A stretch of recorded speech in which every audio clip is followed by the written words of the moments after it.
Est-ce que pour toi, il existe un racisme anti-blanc aujourd'hui ou pas? Oui, de la même manière qu'il existe un racisme anti-noir, il existe un racisme anti-blanc. Le racisme anti-blanc, ça existe, enfin, c'est un peu triste à dire, mais... Je crois que le racisme n'est pas réservé aux blancs, on va dire, vis-à-vis d'autres ethnies. Je pense que ça peut toucher n'importe quelle ethnie vis-à-vis de n'importe quelle autre. Donc voilà, c'est quelque chose qui pour moi est plus quelque chose d'assez universel, tristement.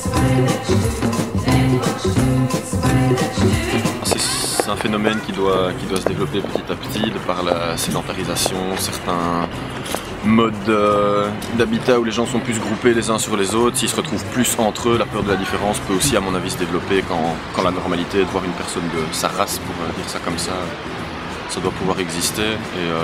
Les gens qui n'aiment pas se mélanger, ils se mélangent pas, et les Noirs aussi font partie de ces gens-là. C'est peut-être aussi une réaction aux colonies et tout ce qui s'est passé là-bas, mais ils préfèrent rester entre eux. Peut-être se dire que s'ils sont contre les Blancs, ils valent mieux que leurs ancêtres qui se sont fait dominer.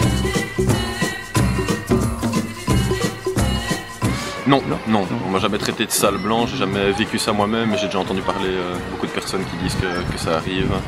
Enfin, moi j'assiste parfois, j'ai des amis qui sont chaque fois entre eux et qui disent les blancs ceci, les blancs cela, en gros comme envers les étrangers, mais sauf que c'est envers les blancs. Justement, les réactions de M. Peuplé étaient plus super à ce qu'on appelle un buzz en ce moment, j'ai envie de dire. Donc c'était plus pour attirer l'attention vis-à-vis de lui, comme il sait très bien le faire régulièrement. Donc voilà, maintenant est-ce que c'est une vraie question? Je pense pas que c'est la question la plus importante en ce moment. Maintenant oui, je pense que voilà.